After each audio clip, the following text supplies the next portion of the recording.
Hello दोस्तों, आप सभी का स्वागत है आज की वीडियो में। आज की वीडियो में बात करेंगे, जो कि मैं आपको बोल रहा था, मैं आपको ईवीएस जो कराऊंगा ना, इस बार हम है ना ईवीएस की जो करेंगे वो एनसीईआरटी बुक्स के अनुसार करेंगे। यानी कि एनसीईआरटी जो तीसरी चौथी पांचवी से आपकी स्टार्ट है आपकी ईवीएस, वो पूरा का पूरा ईवीएस का कंटेंट पूरी बुक में आपको दिखाऊंगा और वहाँ से हम किस प्रकार की तैयारी करेंगे, वहाँ से जो से मेन इंपॉर्टेंट पॉइंट है वो मैंने आपको सारी की सारी विषय वस्तु में, यानी कि जो एनसीईआरटी की बुक होती है उसमें हाईलाइटेड कर रखी है, उनको मैं समझाते हुए आपको आगे चलूंगा। ओके, तो ये आपका ईवीएस स्टार्ट कर रहे हैं हम आज तीसरी क्लास का, जिसमें हम मोस्ट प्रोबेबली जितने चैप्टर हो सके उतने चैप्टर करने की कोशिश करेंगे। कम से कम एक वीडियो में 3 चैप्टर तो जरूर क्लियर करेंगे ताकि आपका जल्दी से जल्दी कोर्स खत्म हो सके। ओके, तो आज जो हम स्टार्ट कर रहे हैं वो तीसरी क्लास की ईवीएस से स्टार्ट कर रहे हैं। तो इस वीडियो को आप एंड तक देखते रहेगा, आपको सारी इन्फॉर्मेशन मिल जाएगी। तो नमस्कार दोस्तों, मेरा नाम है दीपक, आप देख रहे हो DK Gupta online videos for government exam. चलिए शुरू करते हैं। तो जैसे कि आपके सामने देखो, ये रहा आपका पूरा विषय सूची, यानी कि जो कंटेंट है तीसरी की क्लास की बुक में। अब यहाँ से एक क्वेश्चन और भी पूछा जाता है कि ईवीएस की बुक कौन से क्लास में नहीं होती। तो ध्यान रखिएगा, पहली और दूसरी क्लास में ईवीएस की बुक नहीं होती, क्योंकि वहाँ पर बच्चे उस चीज़ के विषय वस्तु को समझने के लिए पूरे कैपेबल नहीं होते। उनको अलग विषय में ना देकर किसी और सेपरेट बुक में ही उसको इकट्ठा करवा दिया जाता है। ओके, क्वेश्चन पूछा गया है तो ध्यान रखिएगा। चलिए कंटेंट की बात कर लें तो ईवीएस की थर्ड क्लास की जो बुक है उसमें टोटल 24 चैप्टर हैं। जैसे कि ये देख सकते हो, शुरू के 5 चैप्टर ये रहे आपके यहाँ पर बोल रखा है, डाल डाल पर ताल ताल पर, दूसरा पौधों की परी, तीसरा पानी रे पानी, हमारा पहला स्कूल और छोटू का घर। ऐसे करके पूरा ये आप कंटेंट दे सकते हो ताकि आपको पता चल सके आखिर हम पढ़ने क्या वाले हैं। ओके, तो तीसरी क्लास की ईवीएस की बुक में टोटल 24 चैप्टर हैं।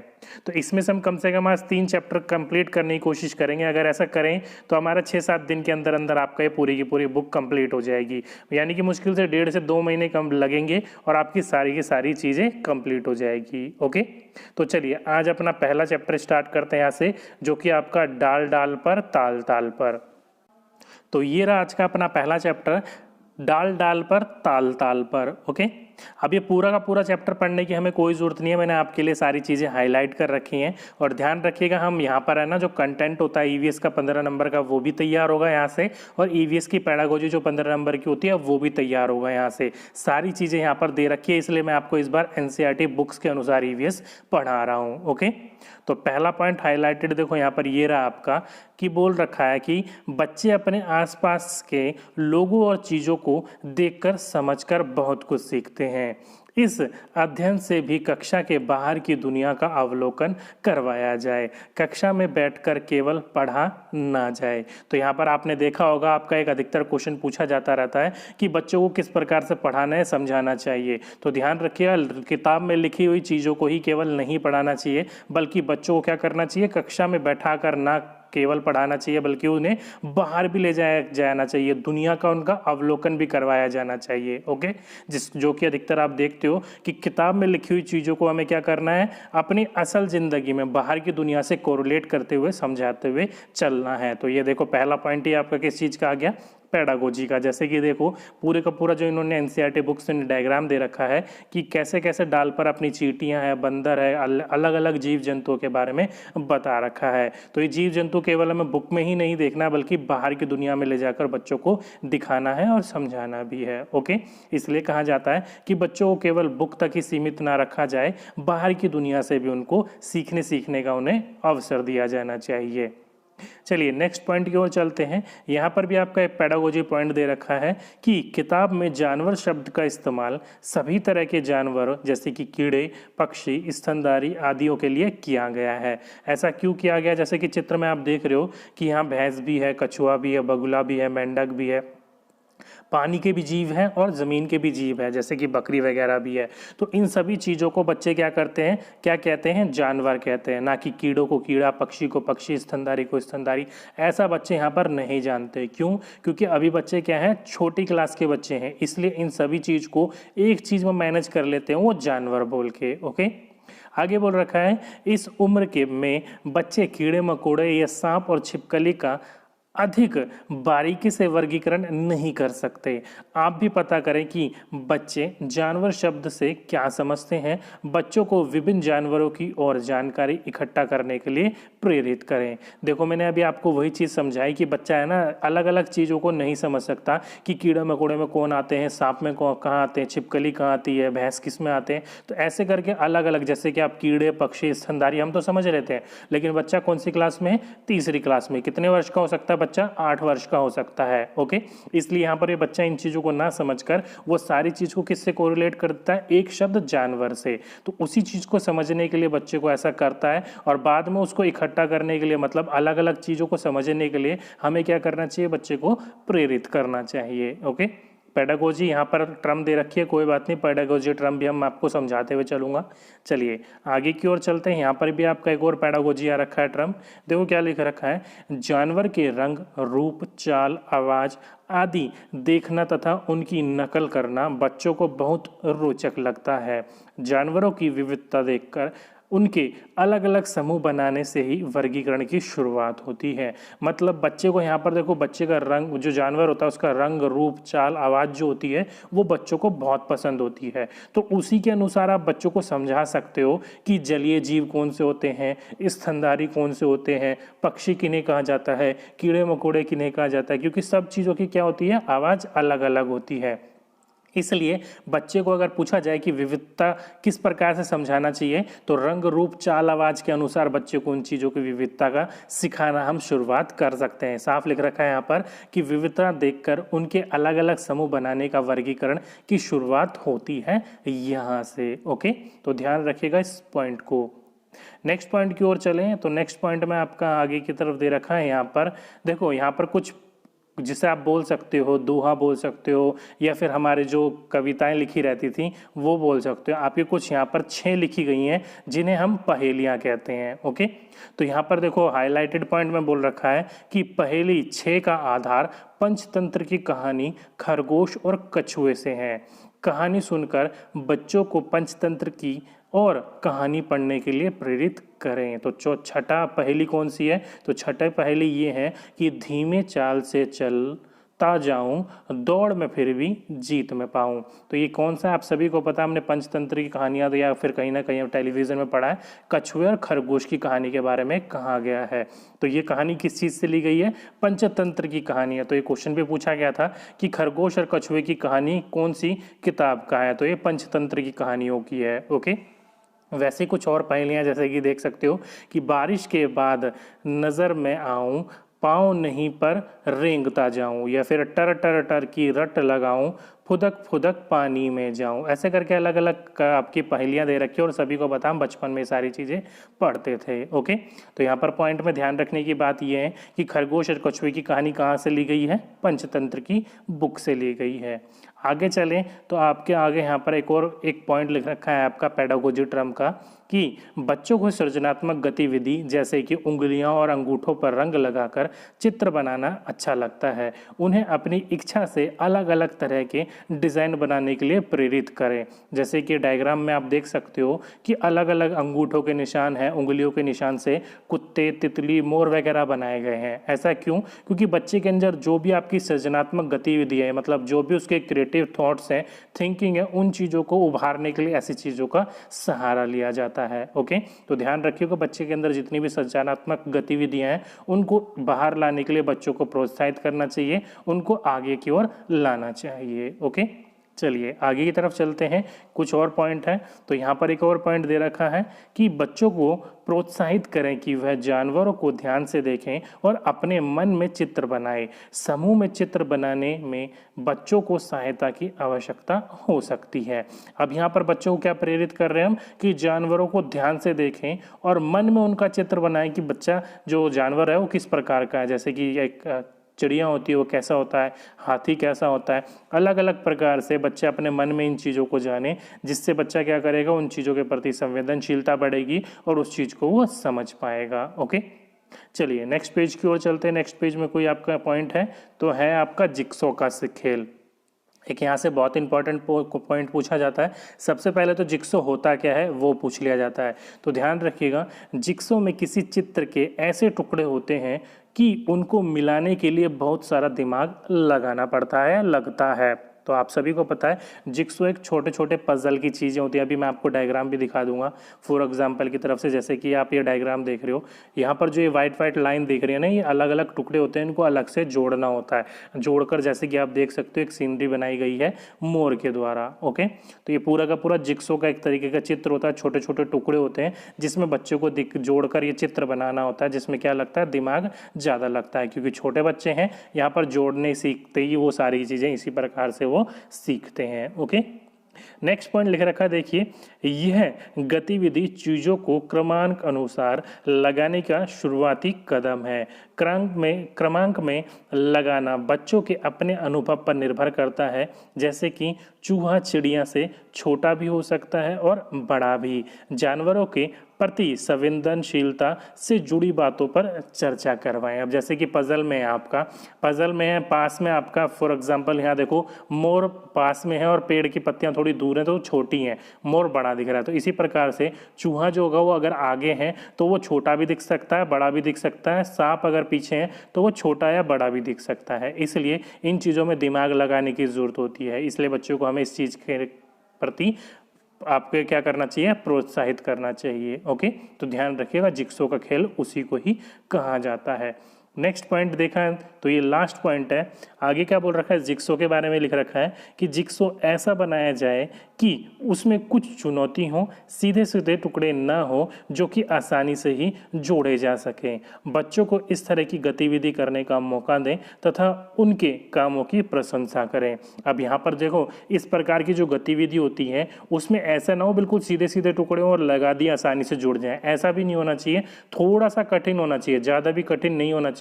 और इस प्रकार की गतिविधियों को बच्चों को करवाने के लिए क्या करना चाहिए, प्रोत्साहित करना चाहिए। क्यों? क्योंकि ऐसे कार्य करने से बच्चों में क्या होती है, संवेदनशीलताएं बढ़ती है, उनकी सृजनात्मक शक्ति बढ़ती है, जो कि क्या करते हैं हम उनकी इस प्रकार के काम करने पर हमें क्या करनी चाहिए, उनकी प्रशंसा करनी चाहिए। ओके, तो ये था आपका पहला चैप्टर। चलिए दूसरा चैप्टर देख लेते हैं। चलिए सेकंड चैप्टर है हमारा, नाम है उसका पौधों की परी। अब यहाँ पर देखो 2 पॉइंट मैंने हाईलाइट कर रखे हैं, छुपन छुपाई और अंतराक्षरी। अब ये है क्या, तो ये भी आप हमको पता है कि हमने बचपन में कभी ना कभी ये खेल खेला है, जो कि छुपन छुपाई और अंतराक्षरी के नाम से जानते हैं। और साथ ही साथ में जो चैप्टर का नाम है पौधों की परी, ये भी एक प्रकार का खेल है। जैसे कि नीचे डायग्राम दे रखा है आपका कि बीच में एक टीचर बैठी है। अगर हम इस चैप्टर के अनुसार बात करें तो बीच में जो बैठी है महिला, इनको ये दादी बोलते हैं, और बाकी बच्चों को ये जो दादी है वो अलग अलग प्रकार की चीज़ें करने के लिए कहती है। फॉर एग्जाम्पल, ऐसे पेड़ को पकड़ो जिसकी जो तने हैं वो पतली हैं, तो बच्चे जाकर उस पेड़ को ढूंढते हैं और पकड़ने की कोशिश करते हैं। यही खेल चलता रहता है। जो दादी बोलती है वही कहलाती है, जो बीच में जो पूरी की पूरी बात बोलती है, जैसे कि टहनी को पकड़ो जिसकी टहनी पतली है, तो वो क्या कहलाती है, वो पौधों की परी कहलाती है, और बाकी उसकी कहना मानते हैं। ओके, तो ये पूरा का पूरा खेल पौधों की परी कहलाता है। अब यहाँ से कुछ इंपॉर्टेंट पॉइंट है, जैसे कि पहला पॉइंट ले रखा है कि बच्चों से इस बारे में बातचीत की जा सकती है कि उनके यहाँ छुपन छुपाई, अंतराक्षरी आदि खेलों को किस नाम से पुकारा जाता है। जैसे कि आप सभी को पता है जो कबड्डी खेल है वो अलग अलग राज्यों में अलग अलग नाम से जाना जाता है।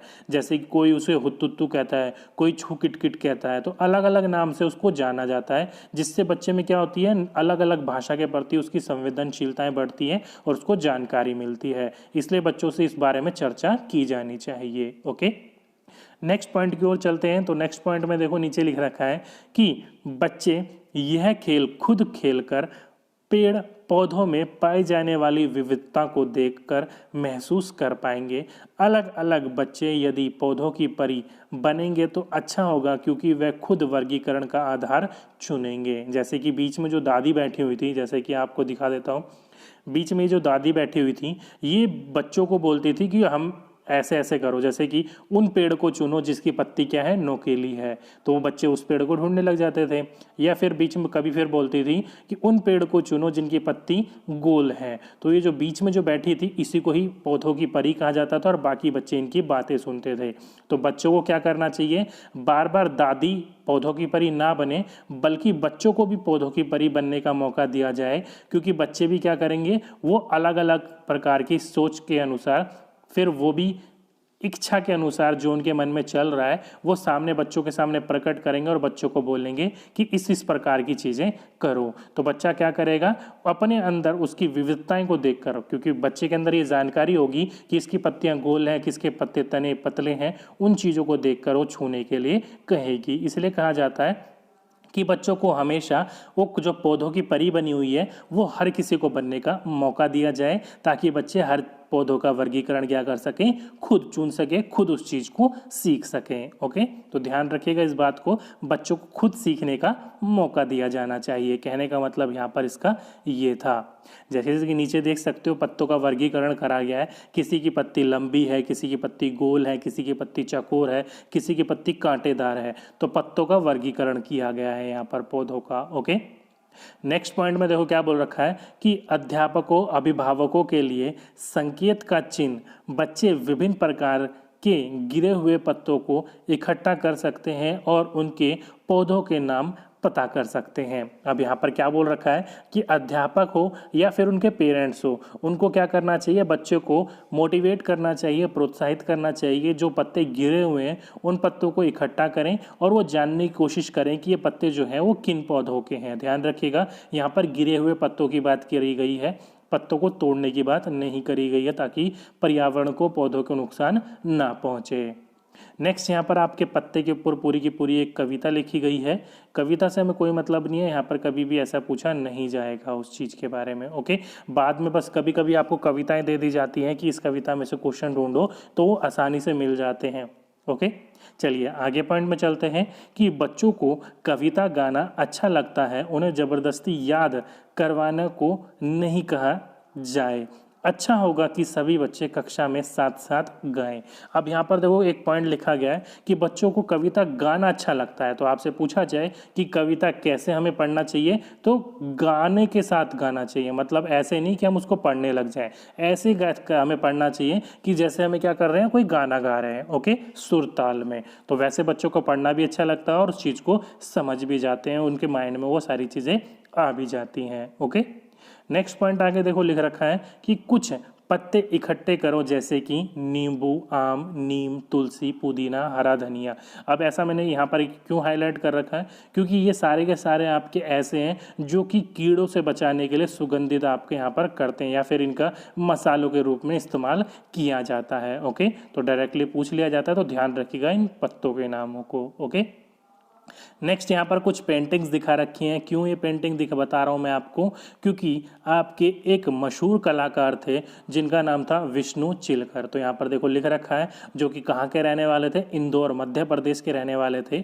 ये आपके ऐसे कलाकार थे जो कि सूखों पत्तों से बढ़िया चित्रकारी करते थे, मतलब चित्र बनाते थे। यह कलाकारी भी उनसे ही प्रेरित है। जैसे कि यहाँ पर देख सकते हो, उन्होंने गिरे हुए पत्तों से क्या बना रखा है, हाथी बना रखा है या चूहा बना रखा है या फिर आपकी चिड़िया बनाने की कोशिश करी गई है, जो कि किसने करा है, वो विष्णु चिलकर ने करा है। कहाँ पर रहते थे, तो इंदौर मध्य प्रदेश में रहते थे। क्या करते थे, तो सूखे पत्तों से वो बढ़िया चित्र बनाते थे। क्वेश्चन पूछा जा चुका है, ध्यान रखिएगा इस पॉइंट को। ओके, इसलिए मैंने आपको बोला ये आपका कंटेंट का हो गया और अब तक हमने जो पॉइंट पढ़े वो सारे पेडागोजी के हो गए। ईवीएस की एनसीईआरटी बुक्स पढ़ने का यही फ़ायदा है, सारी चीज़ें आपको वहाँ पर मिल जाएंगी। ओके, नेक्स्ट पॉइंट की ओर आगे चलें तो आगे पॉइंट में यहाँ पर आपको कुछ लिख रखा है कि पेड़ पौधों के बारे में जानकारी लेने के लिए बच्चे अपने बड़ों से पूछें अथवा किसी किसान या माली से पता करें। पेड़ पौधों के प्रति संवेदनशीलता उनसे जुड़े अनुभवों या फिर अनुभवों को छोटे छोटे किस्से सुनकर विकसित करें। अब यानी कि यहाँ पर देखो सोचने की बात है, क्या बोल रखा है कि पेड़ पौधों के बारे में जानकारी लेने के लिए वो क्या कर सकते हैं, अपने आसपास के जो किसान हैं, माली हैं, उनसे बातचीत कर सकते हैं और साथ ही साथ में उन्हें पेड़ पौधे के लिए क्या करना चाहिए, उनके प्रति संवेदनशीलता उनके अंदर विकसित करनी चाहिए। और साथ ही यहाँ पर देखो कुछ पॉइंट और लिख रखे हैं मैंने आपके कि किसी बुजुर्ग से पता करो कि कोई ऐसा पौधा है या कोई ऐसा पेड़ है जो उनके समय में था और अब वो नहीं दिखाई देता है। तो ऐसे पेड़ के बारे में जानकारी इकट्ठा करने से क्या होगा, आपको दो चीज़ें पता चलेंगी। एक तो पेड़ पौधे के प्रति हमारी जागरूकता कितनी है वो ज़रूरी है, और दूसरी जो लुप्त हो चुके हैं उनके बारे में आपको जानकारी मिलेगी। ओके, नेक्स्ट बोल रखा है कि बच्चों को किसी एक पेड़ से रिश्ता बनाने के लिए प्रेरित करें। उसे पानी दें, उनकी देखभाल करना, उनको बारीकी से देखना आदि, इससे पर्यावरण के प्रति उनका लगाव भी बढ़ेगा। पेडागोजी में आपने काफ़ी बार क्वेश्चन देखा होगा कि बच्चे को एक पौधे की जानकारी देने के लिए, पौधे के प्रति या पर्यावरण के प्रति संवेदनशीलता विकसित करने के लिए हमें क्या करना चाहिए, तो उनको एक पौधे को अपने से रिश्ता बनाने के लिए कहना चाहिए, उनको अपनाने के लिए कहा जाना चाहिए, जिससे वो उन पौधों को पानी भी देंगे, उसकी देखभाल भी करेंगे, उसकी बारीकी से जांच भी करेंगे। ओके, तो इससे प्रति क्या होगा, बच्चे के प्रति, पौधे के प्रति संवेदनशीलता भी बढ़ेगी और पर्यावरण भी हमारा अच्छा होगा। देख सकते हो क्वेश्चन डायरेक्टली किस प्रकार से पूछे जा चुके हैं। ओके, नेक्स्ट चलते हैं नीचे की तरफ। तो नीचे की तरफ कुछ नहीं है, ये था आपका सेकंड चैप्टर का लास्ट पॉइंट। ओके, चलिए नेक्स्ट पॉइंट चलते हैं नेक्स्ट चैप्टर की ओर। तो नेक्स्ट चैप्टर अपना थर्ड, पानी रे पानी। नीचे की ओर आए तो पहला कविता के साथ स्टार्ट हो रहा, जो कि श्री प्रसाद की कविता है। पहला पॉइंट देखा जाए तो लिख रखा है कि अपने या फिर आपके इलाके में गाई या सुनाई जाने वाली पानी से जुड़ी कविताएं और गीत बच्चे कक्षा में गाएं, इससे अपने समुदाय के ज्ञान और कला के प्रति उनका लगाव बढ़ेगा। तो यहाँ पर कहने के तात्पर्य यहाँ पर ये है कि बच्चों को किसी समुदाय के लिए, दूसरों धर्म के लिए उनके प्रति संवेदनशीलता बढ़ाई जाए, उनके प्रति सम्मान बढ़ाया जाए। तो उनके इलाके में कुछ भी ऐसी चीज़ है जो कि पारंपरिक है, उनकी परंपराओं से जुड़ा है, उन चीज़ों को क्लास में अपनाना चाहिए और बच्चों के साथ उस चीज़ को शेयर करना चाहिए, ताकि बच्चे को उसका क्या हो, उसके प्रति कला, उसकी समुदाय के प्रति उनका लगाव बढ़े और साथ ही साथ में उनका ज्ञान बढ़े। ओके, नेक्स्ट पॉइंट की ओर चलते हैं। तो नीचे देखो यहाँ पर लिख रखा है कि किसके लिए कितना पानी, जो कि नहाने के लिए, पीने में, धोने में, या खेत में पानी देने के लिए, या फिर आटा गूंदने के लिए। तो ये कुछ काम ऐसे हैं जो कि पानी के द्वारा किया जाता है। तो डायरेक्टली आपको पूछ लिया जाए तो ध्यान रखिएगा। ओके, नेक्स्ट पॉइंट है आपका कहाँ से मिलता है पानी। डायरेक्टली एक बार पूछा जा चुका है कि पानी के स्रोत कौन कौन से हैं। तो ये आपके कुछ 10 स्रोत दे रखे हैं एनसीईआरटी बुक्स में, जैसे कि झील, कुआं, तालाब, झरना, सागर, नदी, नहर, ट्यूबवेल, नल, नलकूप, टाका और गर्म स्रोता। अब यहाँ पर ये टाका जो लिख रखा है उसका मतलब क्या है, तो ये एक तरह से रेगिस्तानी कुआं होता है, जो कि बारिश के दिनों में बारिश को इकट्ठा कर लिया जाता है और सूखे के दिनों में उस कुएं के अंदर से पानी निकाल के इस्तेमाल किया जाता है। ओके, तो ये 10 प्रकार की प्रमुख है पानी के स्रोत जहाँ से हमें पानी मिलते हैं। और साथ ही साथ में आप एक और याद रख सकते हो, चश्मा, जो कि पहाड़ी इलाकों में उसका इस्तेमाल किया जाता है, जो कि पहाड़ के बीच में जो गैप होता है वहाँ पर बारिश के दिनों में पानी इकट्ठा हो जाता है, उसी को ही चश्मा कहा जाता है। ओके, तो ये कुछ थे आपके जहाँ से पानी के स्रोत होते हैं, जहाँ से हमें पानी मिलता है। क्वेश्चन पूछा जा चुका है, ध्यान रखिएगा। नेक्स्ट पॉइंट है कि कई जगह कुछ लोगों को आम स्रोत से पानी नहीं लेने दिया जाता, इस पर चर्चा करना ज़रूरी है, जिससे भेदभाव जैसे विषय के प्रति संवेदनशीलता बढ़े। तो यहाँ पर जैसे कि आपने देखा होगा, गांव इलाकों में सबों ने अपना अपना इस कुआं बांट रखा होता है कि इस इलाके में यहाँ पर ये धर्म वाले पानी लेंगे या ये वाले धर्म वाले पानी नहीं ले सकते। तो ऐसी चीज़ों के बारे में बच्चों के साथ चर्चा करनी चाहिए, ताकि हमें भेदभाव के प्रति क्या कर सके, उन्हें प्रति संवेदनशीलता बढ़ा सके, उनकी ये जो छुआछूत की बीमारी है उसको दूर कर सके। ओके, इस बारे में बच्चे के साथ जागरूकता में बढ़ाई जानी चाहिए।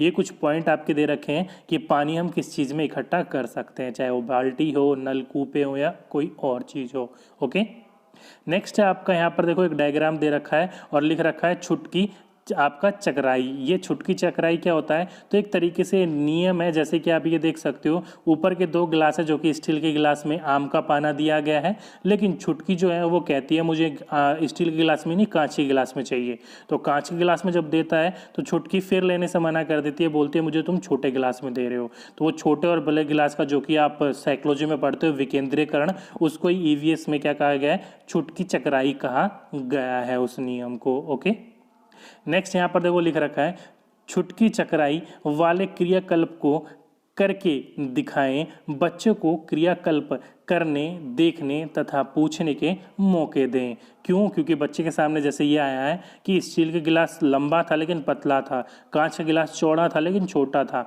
तो वहाँ पर छुटकी ने क्या कहा, मुझे तुम छोटे गिलास में दे रहे हो, मुझे नहीं चाहिए। तो इन चीज़ों को हमें समझाना चाहिए बच्चे को कि छोटी चीज़ में भी सामान ज़्यादा आ सकता है अगर वो चौड़ा है गिलास तो। ओके, चलिए नीचे की तरफ आते हैं तो ये आपका यहाँ पर कुछ नहीं है, हो गया आपके थर्ड चैप्टर भी खत्म। ओके, तो ये था दोस्तों आज के शुरू के 3 चैप्टर के इंपॉर्टेंट नोट्स आपके सामने, जो कि मैं हाईलाइट क्रेडिट करके लाया था ताकि आपको अच्छे से समझा सकूं। ओके, बाकी आप नीचे कमेंट बॉक्स में ज़रूर लिख के बताइएगा कि सर ये ईवीएस की जो एनसीईआरटी से आप पढ़ा रहे हो इसको ऐसे ही आप कंटिन्यू रखो, तो हम इसी चीज़ को सीरीज़ को कंटिन्यू आगे लेकर चलेंगे। ओके, आपको अगर पसंद आई हो तो वीडियो को लाइक ज़रूर कीजिएगा। तो दोस्तों आज की वीडियो में बस इतना ही। अगर आपने इस चैनल को अब तक सब्सक्राइब नहीं कर रखा तो जल्दी से सब्सक्राइब कर लीजिए और उसके साथ में जो बेल आइकन होगा उसको भी दबा दीजिएगा ताकि आने वाली वीडियोस का नोटिफिकेशन आपको टाइम टू टाइम मिलती रहे। तो दोस्तों आज की वीडियो में बस इतना ही। आपसे फिर मुलाकात होगी नेक्स्ट वीडियो में। जब तक के लिए जय हिंद, जय भारत।